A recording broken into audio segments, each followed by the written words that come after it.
a vida dessas pessoas e daqueles que nos ouvem, e dos irmãos que estão aqui conosco, né? Verdadeiro culto da fé hoje, né? Verdadeiro culto da fé. Nós somos provados na nossa fé de vir à igreja hoje, num dia tão frio aqui no Paraná, aqui na nossa região.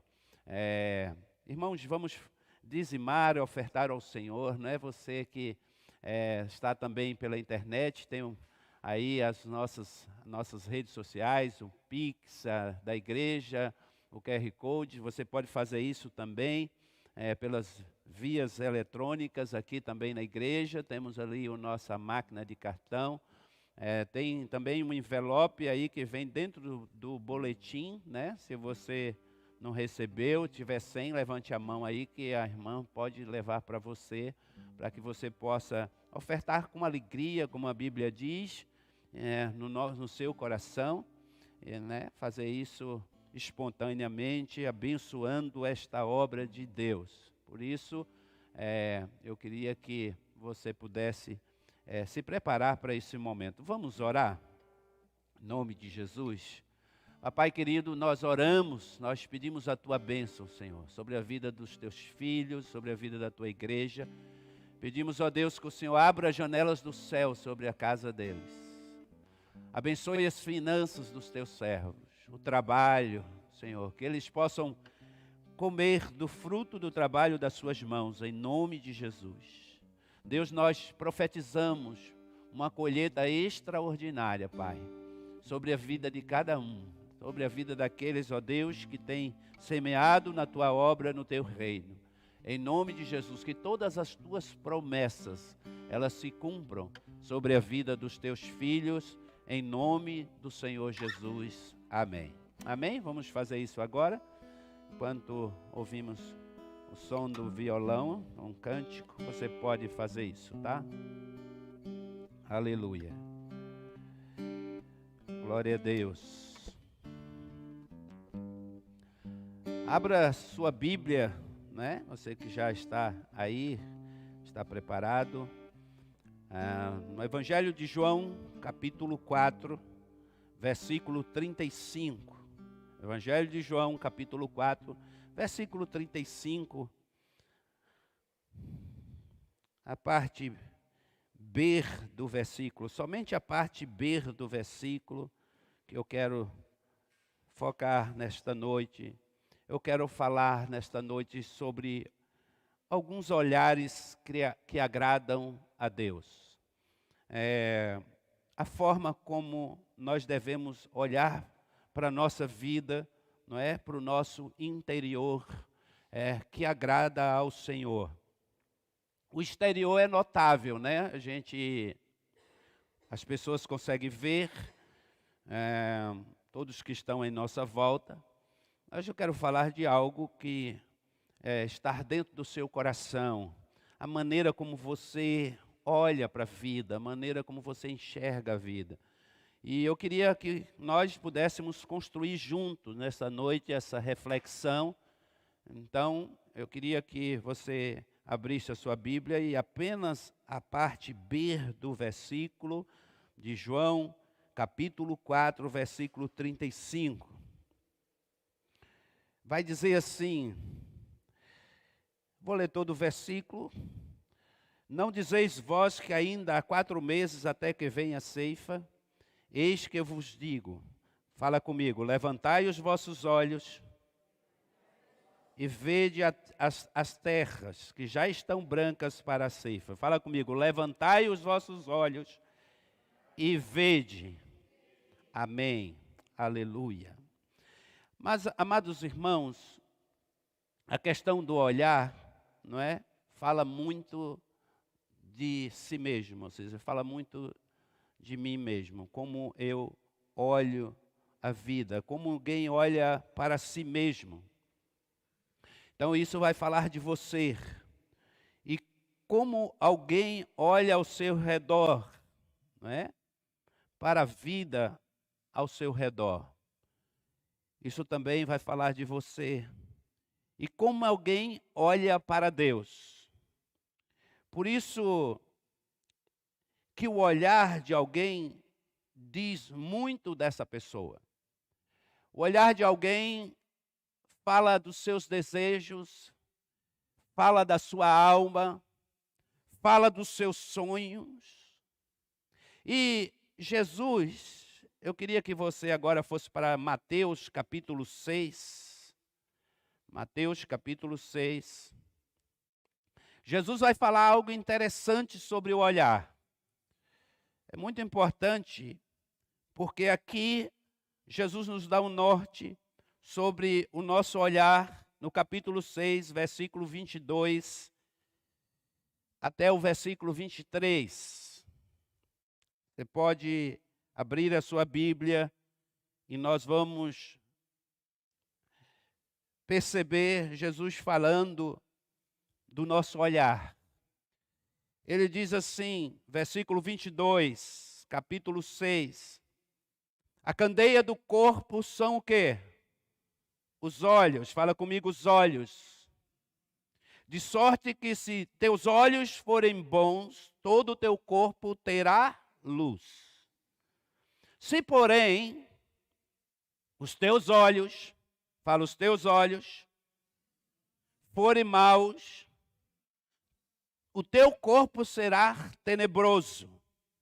Se, portanto, a luz que em ti há são trevas, quão grandes serão tais trevas? Observe que Jesus está falando dos nossos olhos. Jesus está dizendo que os nossos olhos, ela é a candeia da nossa alma. Quando nós olhamos nos olhos de alguém, nós podemos perceber esse alguém. Você já observou? Chega alguém assim que você se relaciona, conhece a pessoa, você tem uma certa intimidade com essa pessoa e às vezes nem precisa ter tanta intimidade assim. Você percebe como que essa pessoa está, pelo olhar. Eu gosto muito de pregar e olhar nos olhos dos irmãos, porque a gente consegue enxergar e ver e ter a percepção da alma. Jesus está dizendo que os nossos olhos é a janela da nossa alma. E ele está dizendo, né, se os meus olhos, ele está falando do olhar, se o meu olhar for bom, todo o meu corpo está bom, ou seja, tem luz sobre mim, sobre a minha vida. Se o meu olhar é mau, todo o meu corpo é mau. A minha alma, ela está tenebrosa, escura. Em alguns momentos da vida a gente encontra pessoas assim, que elas, na sua alma, elas estão vivendo um verdadeiro pesadelo, elas estão entristecidas por alguma razão, não é, que nós desconhecemos, mas o olhar dessa pessoa revela o seu coração. O olhar dela, às vezes, está carregado, por exemplo, de tristeza, de agonia. Você olha para alguém e você vê que essa pessoa ela está sem esperança, ela está desiludida, ela está com vontade de tirar sua própria vida em alguns momentos. Quantas pessoas, né?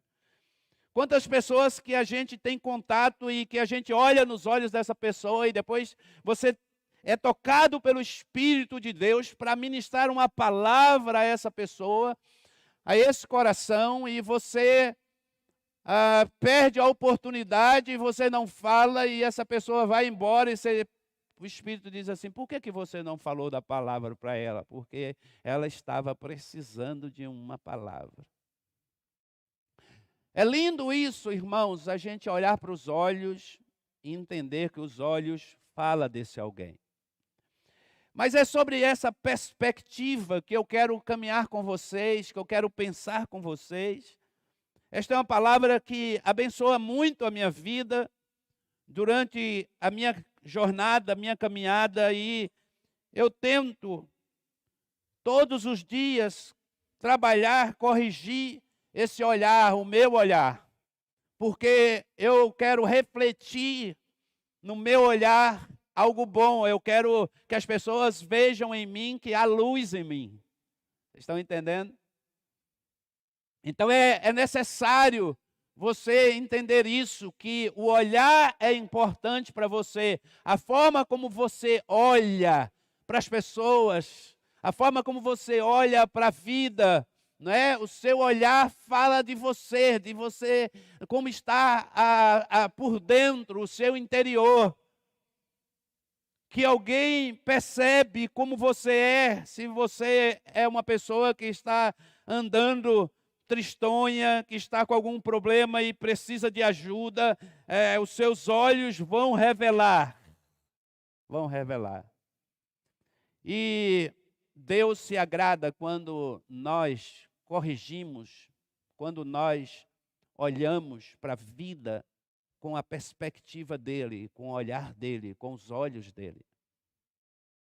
E esses olhos, ele vai passar pelas escrituras, pela palavra de Deus. A palavra de Deus, ela norteia a minha alma, o meu coração, e ela vai trabalhando na minha mente, ela vai me corrigindo, ela vai me alinhando com a vontade do Pai, e eu vou olhando para as circunstâncias de forma como Deus olha, com a fé que Deus produz no meu coração, eu passo a olhar a vida. Eu não sou mais como uma pessoa que não sabe o que está vendo. Ou seja, ou é influenciada pela circunstância, pelos olhos naturais. Não, irmãos, eu estou falando do espiritual. Eu estou falando que você precisa olhar a vida na perspectiva de Deus, com os olhos de Deus. Se você não olhar a vida com os olhos de Deus, você pode ter sérios problemas. Por isso é importante que você deixe o Espírito Santo trabalhar em você, corrigir o seu olhar e deixar que o Espírito Santo possa trabalhar no teu coração.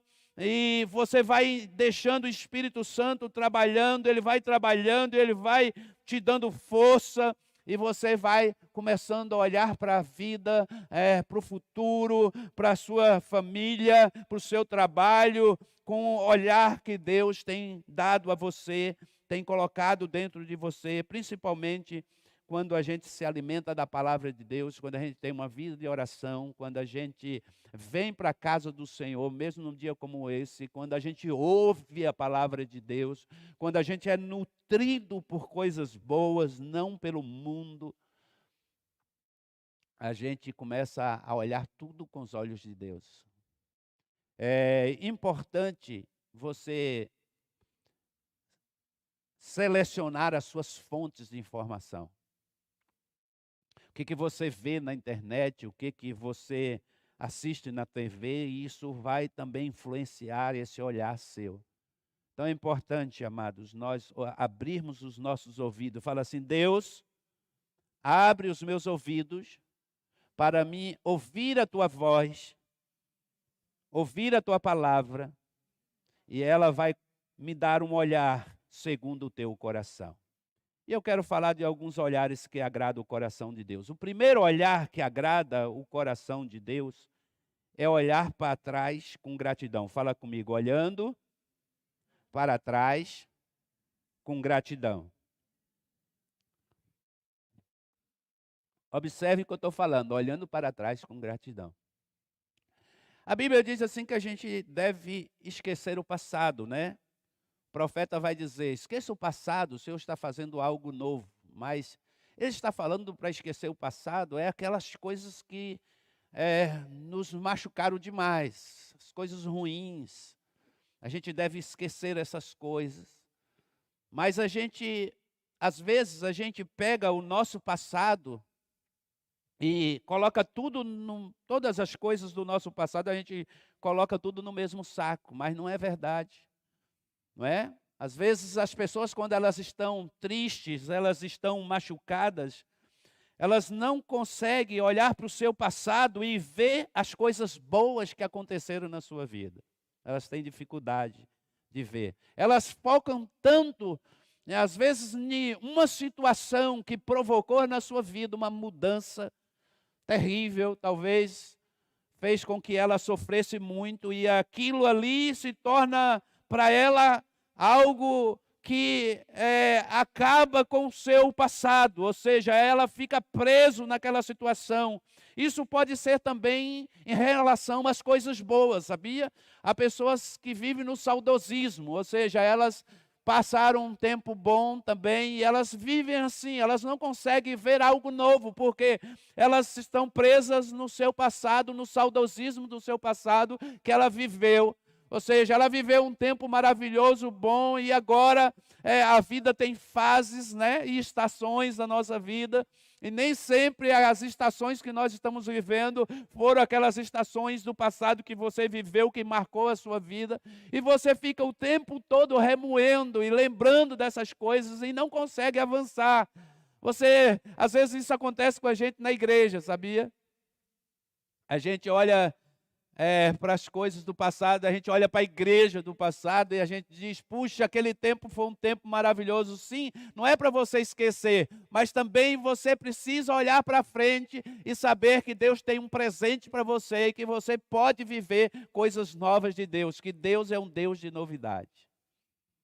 Você tem que sair do saudosismo e também você tem que sair da amargura, né? Sair dos momentos tristes, das suas derrotas, das dificuldades. As lutas que nós vivemos no passado, elas trouxeram para a gente aprendizado. O passado nos ensina muito, amados irmãos, quantas guerras você já travou, que você não consegue esquecer, mas elas trouxeram para você maturidade. Elas trouxeram para você experiência. Hoje você pode perceber quando os sinais na sua vida começam a acontecer, você diz assim, puxa, eu já passei por isso, então eu não posso ir pelo mesmo caminho, porque isso já aconteceu comigo. Então o passado também, ele serve para isso, ele serve para sinalizar o teu futuro, as tuas decisões. Se você é inteligente, se você é uma pessoa sábia, você não precisa aprender, continuar nos mesmos erros, cometer os mesmos erros. Não, aprenda com seus erros, com aquilo que aconteceu com você. E nem tudo, irmãos, do seu passado foi ruim. Entende? Nem tudo foi ruim.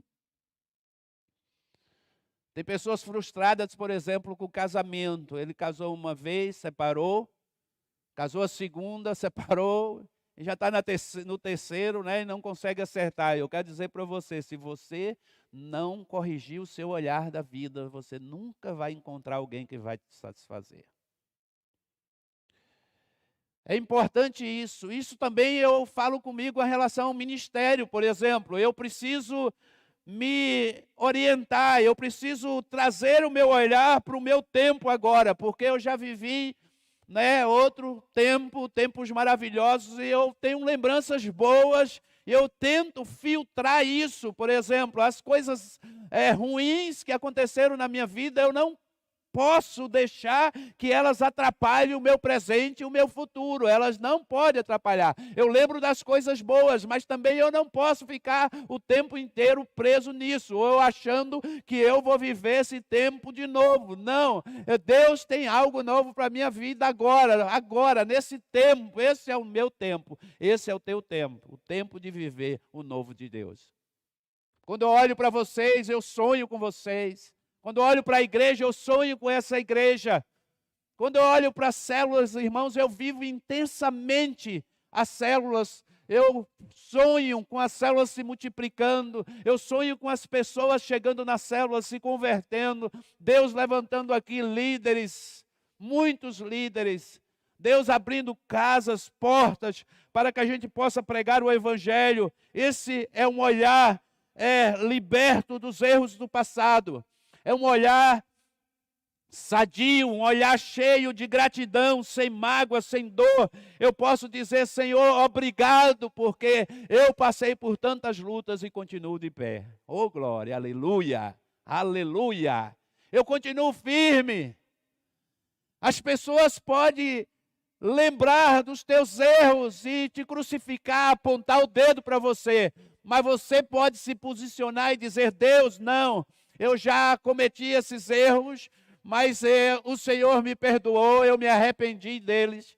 e agora eu quero viver um novo tempo. Há esperança para você. Meus amados irmãos, Deus sempre, eu costumo dizer que Deus, quando o caminho que você está andando não está dando certo, e você entende isso, e você deseja isso, Deus cria um caminho novo para te abençoar. Deus cria situações novas para te abençoar. Deus estabelece um tempo novo para te abençoar na sua casa, na sua família, nas suas finanças, no seu ministério. Deus estabelece o novo dele na sua vida. Eu quero viver esse novo. Hoje o meu novo é aqui com vocês, que coisa linda, maravilhosa, e meu coração está cheio de alegria, irmãos. Quando eu acordo, eu louvo, eu agradeço a Deus. Eu e minha esposa, a gente, quase todos os dias, a gente tem alguns momentos assim, que a gente se emociona juntos com tudo que Deus está fazendo. Amados irmãos, eu ganhei famílias novas, eu ganhei relacionamentos novos. Meu Deus do céu, que coisa maravilhosa. Tanto presente de Deus na minha vida. Vocês são presentes de Deus na minha vida. Eu não quero chorar aqui, né? Mas assim, cada rostinho, cada pessoa que eu vou me aproximando mais, eu vou agradecendo a Deus pelos novos relacionamentos que Deus tem me dado. Novas famílias que Deus tem me dado. Consideração já de alguns irmãos que eu considero como dentro da minha casa. E eu também já sei que eles têm essa consideração comigo. E eu fico feliz, não é? E a gente vai conhecendo também pessoas na cidade que nem são da igreja. E Deus vai te dando relacionamentos novos. Deus vai te dando oportunidades novas de construir coisas novas. Aleluia, glória a Deus. Então, olhe para trás e diga assim: Deus, obrigado pelo tempo que eu já vivi. Não olhe para trás com mágoa. Se você, talvez seu passado, você não consegue enxergar coisas boas porque o seu olhar precisa mudar. Nem tudo, eu quero te dizer, nem tudo na sua vida foi ruim. Né? Nem tudo. Segundo olhar para os lados com amor. Olha que coisa tremenda. Deus se agrada quando a gente olha para o lado com amor.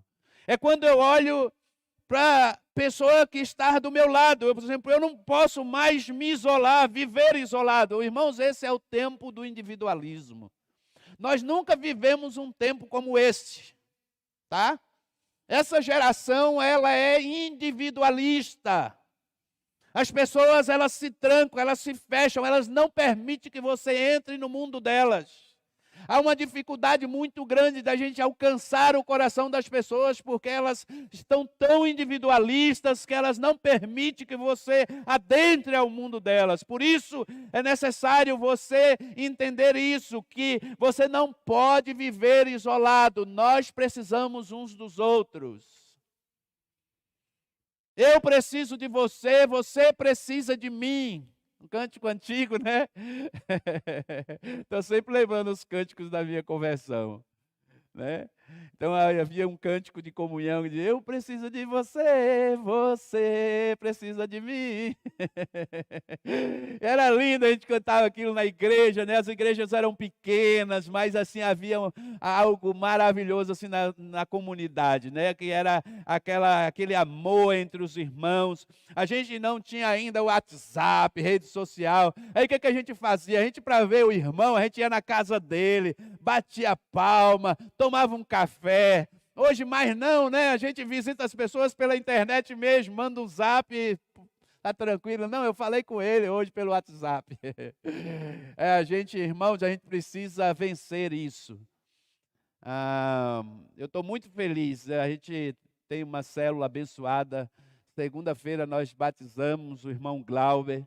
E foi uma alegria na nossa célula. Nós tínhamos mais de 30 pessoas lá na célula. Foi uma festa enorme. Nós tínhamos, pela primeira vez, na segunda, acho que tinha 5 visitantes em média, assim, deu uns 5 visitantes, né, na célula na segunda-feira. A célula estava lotada e a gente teve a oportunidade de batizar o irmão, festejar com a família. Que coisa maravilhosa é a gente ver isso. Mas o que eu quero dizer é o seguinte: eu passei uma dificuldade com a Lu essa semana e eles foram em casa. De repente estavam 4 lá em casa, né? estavam em 4 lá em casa nos ajudando, fizeram uma sopa para a gente, levaram essa sopa para a gente. Isso é o quê? Olhar para o lado com amor. Saber perceber as necessidades dos outros. Perceber a necessidade, por exemplo, do seu pastor. Que coisa linda, amados irmãos. Cuidar do pastor. Cuidar do pastor. Às vezes nós somos tão cuidados. Eu quero dizer para vocês, porque eu estou debaixo desse pastoreio também, do pastor Giovanni, não é? E ele também tem família. Você sabia que pastor também é carente de uma visita? Por que a gente só espera a visita do pastor, né? Mas a gente não faz visita para o pastor, por exemplo? Não é? A gente não visita o pastor. A gente tem dificuldades, não sei se o pastor vai gostar que eu vou lá na casa dele. Ah, amado irmão, queria eu receber vocês na minha casa.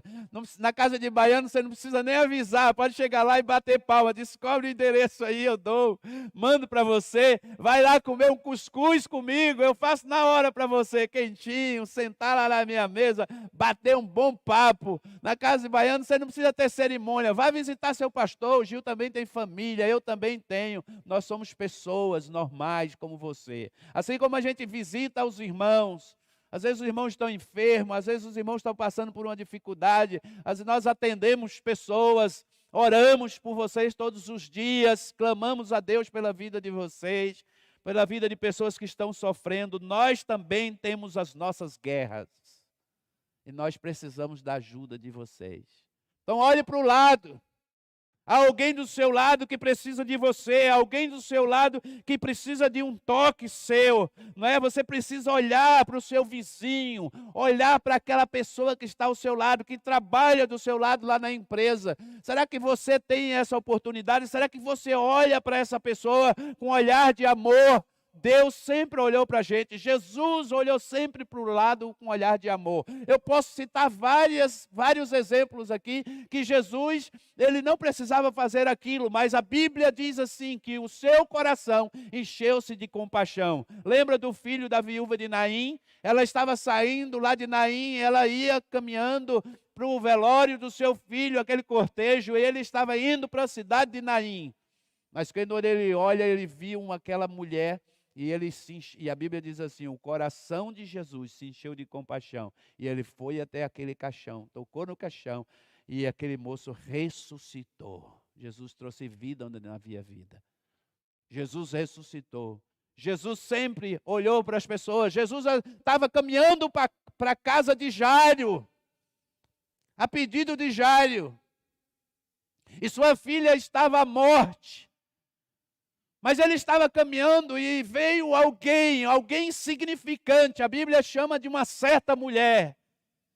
Mas, amados irmãos, presta atenção, a Bíblia não fala nem o nome dessa mulher. Ela era desconsiderada, ela era uma pessoa que ninguém conhecia. Ela era totalmente uma pessoa que estava à margem da sociedade. Quem tinha um fluxo de sangue era considerada uma pessoa imunda, uma pessoa que estava debaixo de condenação. E ela enfrenta a multidão, e ela vai pelo meio da multidão. Eu acredito que ela estava muito fraca, e ela diz no seu coração, se eu apenas tocar nas vestes dele, vai sair virtude, vai sair poder. Que fé tremenda. E aí, meus amados irmãos, Jesus, cheio de amor e de compaixão, quando ela toca nas orlas das vestes de Jesus, o que Jesus diz? Alguém me tocou.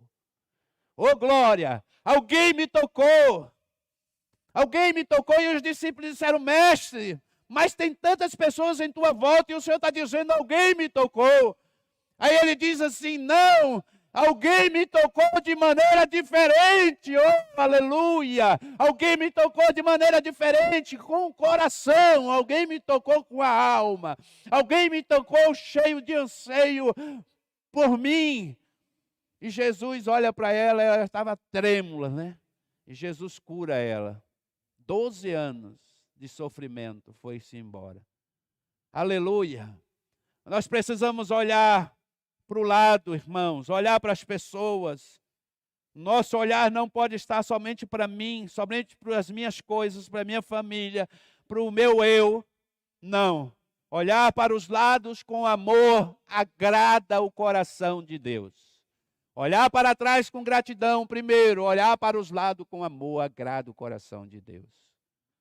Terceiro lugar, você precisa olhar para si com arrependimento. Fala comigo, olhar para si com arrependimento. O que é isso? O que o senhor está querendo dizer, pastor? É olhar para você mesmo, para as suas falhas, não é? Mas se arrepender delas, não se condenar, mas se arrepender. Olhar para si e dizer, olha, eu pequei, eu errei, eu sou falho, eu sou pequeno, eu sou nada, somos apenas servos, mas Deus é tudo em mim, Ele me ama e Ele pode transformar a minha vida. Foi isso que aconteceu com Isaías. Ele chega na presença de Deus e quando nós nos colocamos na presença de Deus, a unção de Deus traz a revelação de quem nós somos. O poder de Deus traz a revelação de quem nós somos. Amados irmãos, pessoas que se dizem cheias do poder de Deus, mas elas são orgulhosas, elas nunca falam dos seus defeitos, dos seus problemas, ela nunca reconhece que está errada, ela é orgulhosa. Não há poder de Deus nessa pessoa, irmão, isso é engano. Uma pessoa cheia da graça, do poder de Deus, ela é humilde. Ela reconhece a sua pequenez, ela sabe que ela é uma pessoa dependente totalmente da graça e da misericórdia de Jesus.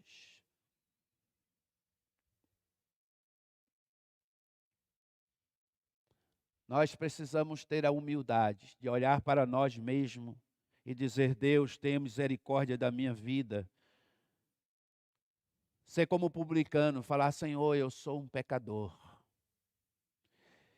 Ou ser um pai melhor. Eu quero ser um pai melhor.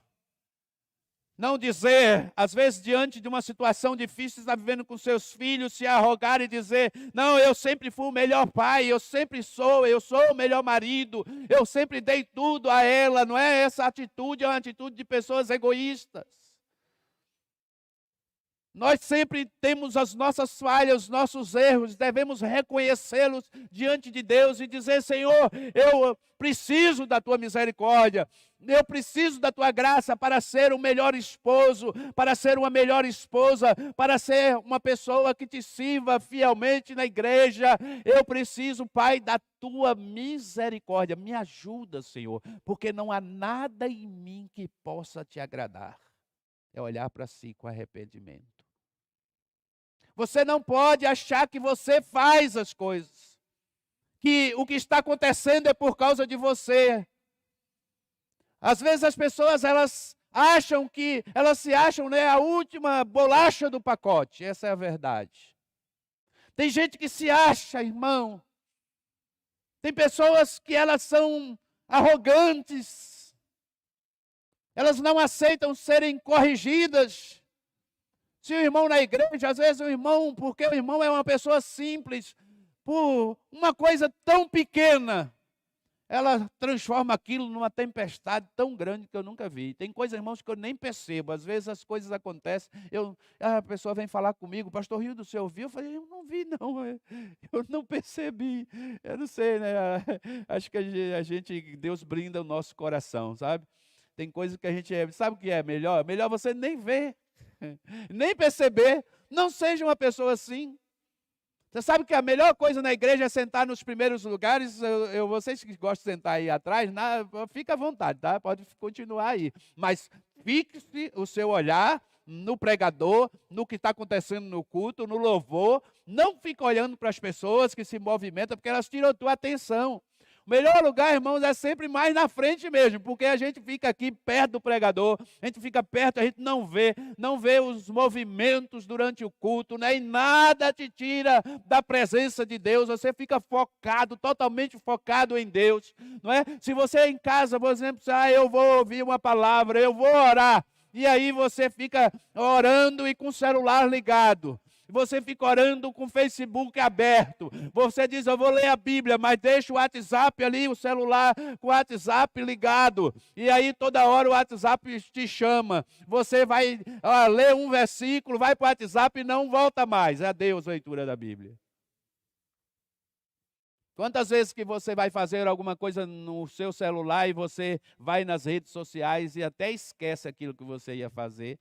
E aí você, puxa, o que eu ia fazer mesmo? Eu ia ligar para alguém, saber como é que estava o irmão, mas eu entrei aqui no Facebook e esqueci do irmão, né? Então, isso é terrível, essas coisas, né? É importante, irmãos. Nós falamos, primeiro olhar para trás com gratidão. Fala comigo, olhar para trás com gratidão. Segundo, olhar para os lados com amor. Olhar aquele que está em sua volta. Terceiro, olhar para si com arrependimento. Quarto, olhar que agrada o coração de Deus. Olhar para cima com louvor. Levantai os vossos olhos e vede. Oh, glória! Aleluia! Meus irmãos, isso fala muito de mim, fala de você, a forma como você enxerga a vida, como você olha. Olhar para cima sempre. Olha, uma das coisas que o inimigo ele fica furioso é você acordar e olhar para o céu, olhar para cima e dizer: Deus, obrigado, Senhor. Obrigado por este dia. Às vezes o dia não está tão bonito assim, né? Às vezes o dia está cinzento, está difícil. Você diz: puxa, eu tenho tantos desafios hoje para vencer. Eu tenho tantas lutas para enfrentar, mas o seu olhar é para cima, é para Deus. Você olha para cima e você diz: obrigado, Senhor, por esse dia. Obrigado pela tua bênção, pela tua graça, pela tua misericórdia. E quando você cita um texto bíblico ainda, e você lembra lá de Lamentações, né, capítulo 3, e você diz: Senhor, as tuas misericórdias se renovam a cada manhã. E hoje eu tenho uma nova oportunidade, um novo dia para viver. Aí você deixa o diabo furioso, porque, irmãos, todos os dias Deus, ele chega assim e diz: filho, olha, as minhas misericórdias se fez nova sobre a tua vida hoje, tu pode viver hoje como se tu tivesse nascendo. Essa é a verdade. Deus te dá uma página em branco e uma caneta na mão para você escrever uma nova história. Se ontem foi ruim, você pode recomeçar hoje. Se hoje está difícil, amanhã Deus te dá uma nova oportunidade. E você pode olhar para cima com louvor e dizer: obrigado, Deus, porque ontem deu errado, porque ontem não deu certo, mas hoje pode dar certo, porque eu creio no Senhor. E você exercita a sua fé. Você exercita a sua fé, você começa a exercitar a sua fé em Deus. Aleluia! Oh, glória! Às vezes, irmãos, você faz o que é necessário. Às vezes é necessário que você vai até o médico. Você está com alguma dificuldade, né, na saúde, por exemplo. E aí você fica preocupado, você está com uma situação que está te deixando para baixo. E você notou, às vezes, um caroço. Às vezes é uma dor que está te incomodando. E alguém fala alguma coisa que te deixa para baixo e te deixa preocupado. E você fica debaixo daquela tensão, mas você precisa procurar um médico. Mas sabe o que você deve fazer? Você deve orar primeiro. Buscar a Deus. Profetizar a bênção sobre a vida do teu filho, sobre você, sobre a tua casa. E dizer: Deus, essa situação, Pai, eu temo por ela. Reconhecer seus medos também.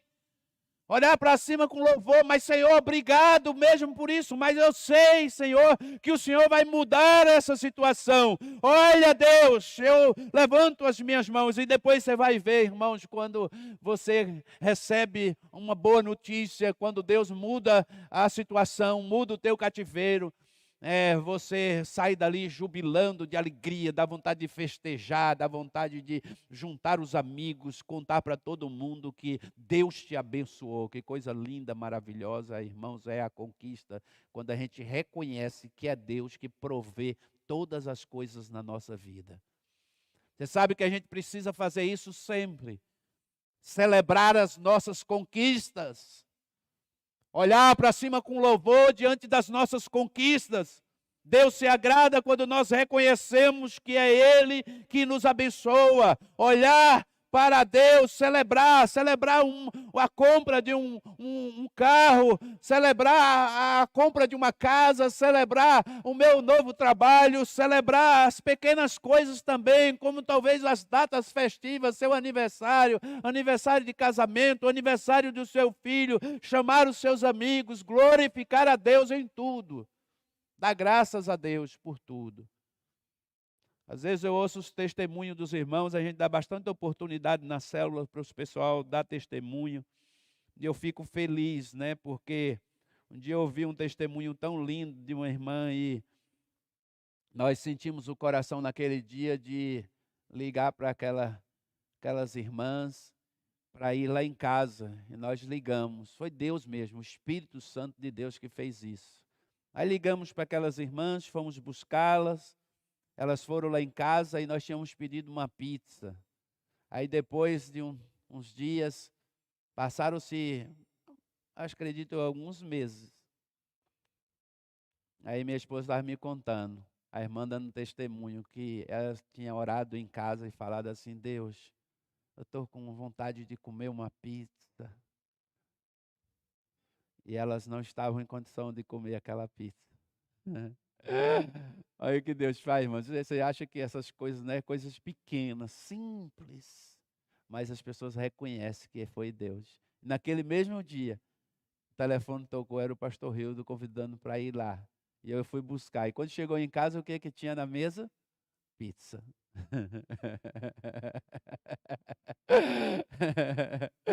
Oh, aleluia. E elas deram testemunho, eu nem sabia, fui saber depois, né? Como você é usado por Deus para abençoar a vida, pessoas. Eu lembro que uma vez, meus queridos, eu estava assim, desejoso, né? Olha que coisa tremenda. Eu acordei pela manhã, eu falei: amor, que saudade das pinhas lá da Bahia, vontade de comer pinha, né? Você já conhece pinha? Vocês conhecem, né? Aqui, não sei se aqui eu não vejo não, mas na minha região tem muita pinha, irmão, pinha doce como mel. Não é igual tâmara, mas é doce como mel.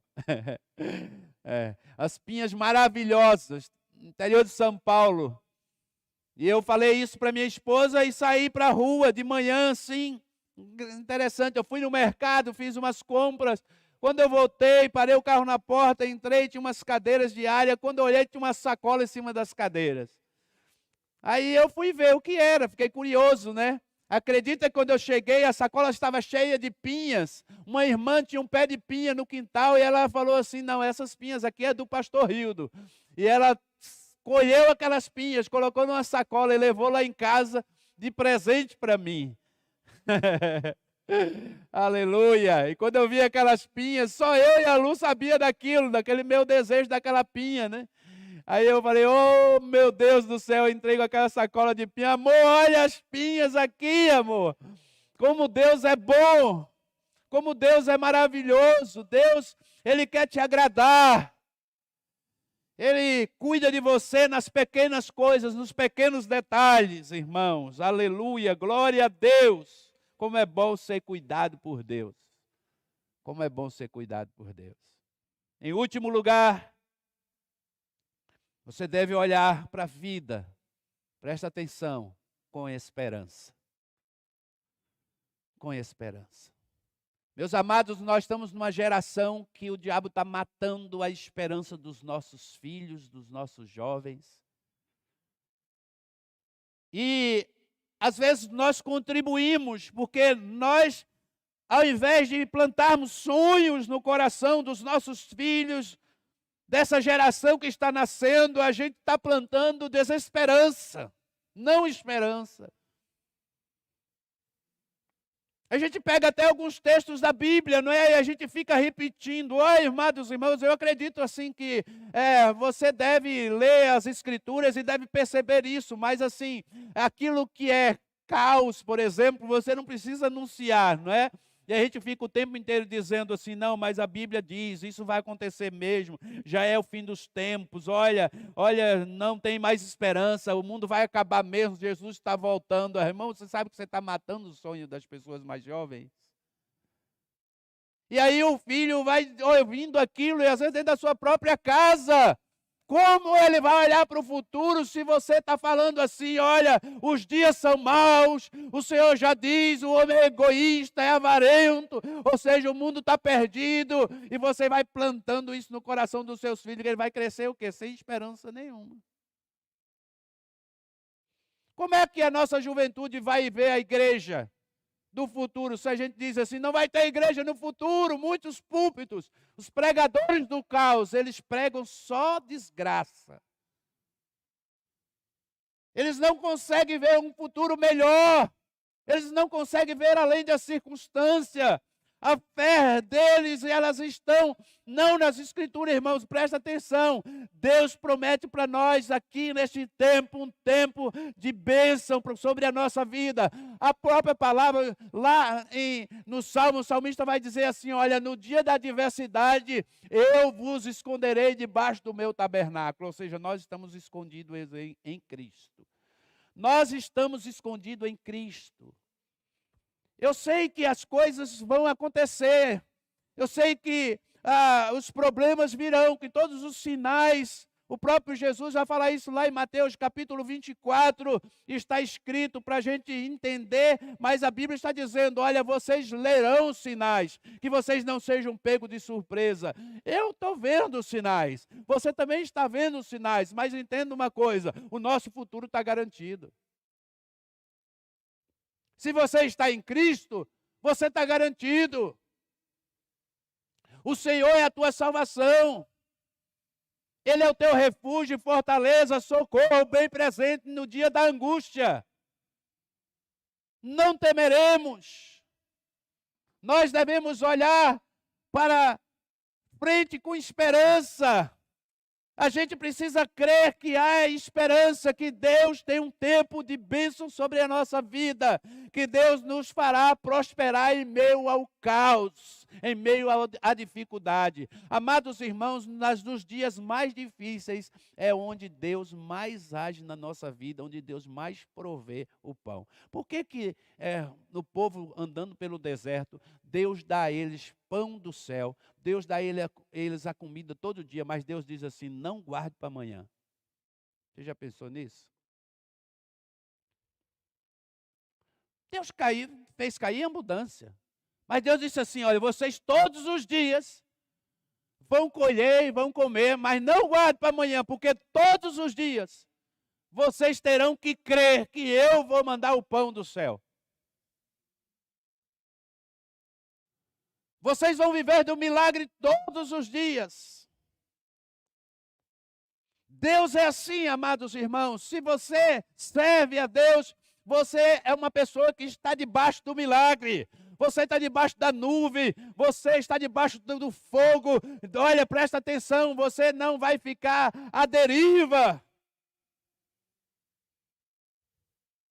Todo mundo diz, isso virou moda, né? Deus está no controle, Deus está no controle, Deus está no controle. Deus está no controle da vida daqueles que servem a Ele.